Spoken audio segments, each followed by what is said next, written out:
News, सच जरूरी है। नमस्कार, आप देख रहे हैं MNS न्यूज लाइव। आप सभी का स्वागत है। मैं हूं आपके साथ मर्शिद। आइए जानते हैं देश और दुनिया की तमाम बड़ी खबरें। राज्यपाल ने CM मान को दी राष्ट्रपति शासन की धमकी। क्या ऐसा करना मुमकिन है? 15 अगस्त को पत्र लिखकर राजभवन ने पंजाब सरकार से कुछ जानकारियां मांगी थी। 11 दिन बीतने के बावजूद सरकार की ओर से कोई जानकारी नहीं दी गई है। अगर राज्यपाल के पत्र का जवाब नहीं मिलता है तो ये संवैधानिक कर्तव्य का अपमान है।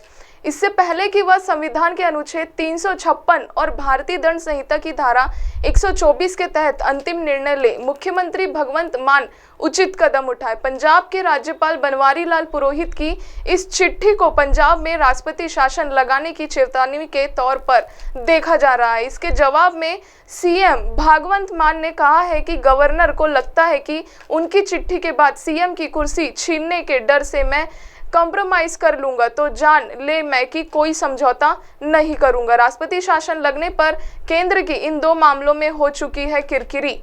2014 से 2019 के बीच 2 बार अरुणाचल प्रदेश और उत्तराखंड में अनुच्छेद 356 का इस्तेमाल कर राज्य सरकारों को बर्खास्त किया गया था। इन दोनों ही मामलों में केंद्र सरकार के फैसले को सुप्रीम कोर्ट ने खारिज कर दिया। मार्च 2016 में विजय बहुगुणा के नेतृत्व में कांग्रेस के 9 विधायकों के बागी होने के बाद उत्तराखंड में हरीश रावत सरकार अल्पत में आ गई थी। रावत को बहुमत साबित करने के लिए 28 मार्च तक का वक्त दिया था, लेकिन इससे पहले कि राज्यपाल की रिपोर्ट का प्रणब मुखर्जी ने राज्य में राष्ट्रपति शासन लागू करने की सिफारिश मंजूर कर ली। इस फैसले के खिलाफ उत्तराखंड सरकार हाईकोर्ट चली गई। अदालत ने राष्ट्रपति शासन लागू करने के केंद्र को फैसले को खारिज कर दिया। हाईकोर्ट के फैसले को केंद्र सरकार ने सुप्रीम कोर्ट में चुनौती दी, लेकिन सुप्रीम कोर्ट ने केंद्र के खिलाफ फैसला दिया। शक्ति परीक्षण के बाद हरीश रावत सरकार दोबारा बहाल हो गई। इस मामले में केंद्र सरकार की खासी किरकिरी हुई थी। आइए नजर डालते हैं एक और अगली खबर पर। राज्यवर्धन बोले, मुख्यमंत्री ने जनता को किया गुमराह। राजस्थान में अपराधी बेखौफ क्राइम में तोड़े सभी रिकॉर्ड। जयपुर ग्रामीण सांसद और बीजेपी के राष्ट्रीय प्रवक्ता राज्यवर्धन सिंह राठौर ने मुख्यमंत्री अशोक गहलोत पर जनता को गुमराह करने का आरोप लगाया है। उन्होंने शुक्रवार को बीजेपी मुख्यालय में प्रेस कॉन्फ्रेंस कर कहा कि पुलिस मुख्यालय में मुख्यमंत्री ने जनता को अपराध और दुष्कर्म के गलत आंकड़े पेश किए। राजस्थान अपराधों के मामले में देश भर में 12वें स्थान पर नहीं बल्कि पहले स्थान पर है। उन्होंने कहा कि NCRB द्वारा जारी किए गए आंकड़ों के अनुसार राजस्थान में 6000 से ज्यादा दुष्कर्म के मामले दर्ज हुए हैं, जबकि मध्य प्रदेश में 2900 और यूपी में 2800 मामले दर्ज हुए हैं। लेकिन मुख्यमंत्री अशोक गहलोत अपराधियों को पकड़ने की जगह दूसरे राज्यों से प्रदेश की तुलना कर आम जनता को भयभीत करने का काम कर रहे हैं। उन्होंने कहा कि एक और जहां राजस्थान अपराधी में लगाम हो गए हैं, वहीं मुख्यमंत्री पुलिस की पीठ थपथपा कर गैर जिम्मेदार आना बयान देते हैं, जो सरासर गलत है। एक और जहां मुख्यमंत्री पुलिस मुख्यालय में प्रदेश के क्राइम कंट्रोल करने की बैठक ले रहे थे, वहीं दूसरी ओर राजस्थान में इस वक्त धौलपुर में एक थाने पर पिट रहा था। दौसा के पुलिसकर्मी की गोली लगने से हत्या हो गई थी। अजमेर में महिला के साथ दुष्कर्म हो रहा था, जबकि भिवाड़ी में फायरिंग और जयपुर में गैंगरेप जैसी घटनाओं को अंजाम दिया जा रहा था। लेकिन मुख्यमंत्री सिर्फ अपनी सरकार की लापरवाही पर लीपापोती करने में जुटे थे। उन्होंने कहा था कि राजस्थान में हर दिन दुष्कर्म, हत्या और चोरों की वारदात अंजाम दिया जा रहा है। बदमाश बेखौफ हो चुके हैं, जबकि पुलिस का मनोबल लगातार कमजोर हो रहा है। मुख्यमंत्री की घोषणा फेल हो गई, इसीलिए अब वह गारंटी देने लगे हैं कि, लेकिन उन्होंने अपने पूरे कार्यालय में सिर्फ जयपुर और जोधपुर को ही राजस्थान मान शासन किया है।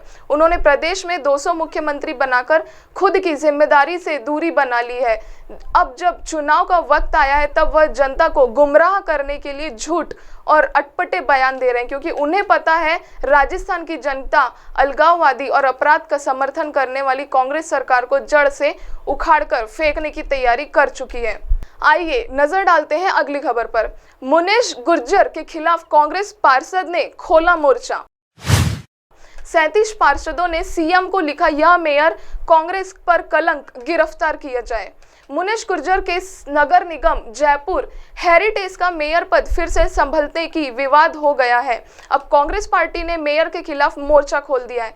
37 पार्षदों ने आज मेयर मुनीश गुर्जर को बर्खास्त करने के साथ ही उनकी गिरफ्तारी की मांग की। उन्होंने सीएम के नाम पत्र में लिखा, यह निलंबित मेयर कांग्रेस पर कलंक है, इसके द्वारा कांग्रेस का नाम लेना भी पाप के समान है, इसे गिरफ्तार किया जाए। इसके बाद अब नगर निगम में कांग्रेस के बोर्ड पर भी खतरा मंडराने लगा है। शनिवार शाम को जयपुर में खाद्य मंत्री प्रताप सिंह खाचरियावास के आवास पर विधायक अमीन कागजी और रफीक खान की मौजूदगी में 37 पार्षदों की बैठक हुई। इनमें 5 निर्दलीय पार्षद भी है। इसमें सभी पार्षद ने मुनीश गुर्जर को निलंबित करने की मांग की है। सभी ने अपने साइन कर मुकेश को बर्खास्त करने के साथ ही गिरफ्तार करने की मांग को ज्ञापन सौंपा है। पत्र में लिखा, 4 अगस्त 2023 की शाम 7 बजे मेयर की पति सुशील गुर्जर को 2 दलाल नारायण सिंह और अनिल दुबे के साथ मुनीश गुर्जर की उपस्थिति में होकर घर से रंगे हाथ गिरफ्तार किया गया है। एसीबी ने 12 घंटे की रिकॉर्डिंग भ्रष्टाचार के पैसे लेते हुए दर्ज की है। मेयर की उपस्थिति में 6 बार पैसों का लेन देन हुआ है। परिवारवादियों के बयान और रिकॉर्डिंग एनसीबी ने सत्यापित कर दिए। इसके बावजूद एनसीबी मुकेश गुर्जर को गिरफ्तार नहीं कर रही है। यह आपकी जीरो टॉलरेंस की नीति को भी एसीबी के द्वारा चुनौती देने के समान है। एंटी कॉर्पोरेशन ब्यूरो एसीबी की टीम ने 4 अगस्त को नगर निगम जयपुर हेरिटेज मेयर मुनीश गुर्जर के घर छापा मारा था। एसीबी की टीम ने मेयर के पति सुशील गुर्जर और 2 दलालों को गिरफ्तार किया था। सुशील पर पट्टे बनाने की एवज में 2 लाख रुपए की घूस मांगने का आरोप था। मेयर के घर सर्च में 40 लाख रुपए नगद मिले थे, जिनके लिए नोट गिनने की मशीन मंगवानी पड़ती थी। इसके साथ ही एक दलाल के घर भी 8 लाख का नगद कैश बरामद हुआ है। अब आप हमारे चैनल को आपके मोबाइल पर भी देख सकते हैं। मोबाइल में देखने के लिए प्ले स्टोर से MNS news TV app download करें। इंस्टा, ट्विटर, फेसबुक और अन्य सोशल मीडिया प्लेटफॉर्म पर हमारा चैनल उपलब्ध है। आप हमारे चैनल को लाइव भी देख सकते हैं www.mnsnews.com पर। फिलहाल वक्त हो चुका है एक ब्रेक का। ब्रेक से लौटने के बाद देखेंगे देश और दुनिया की तमाम बड़ी खबरें।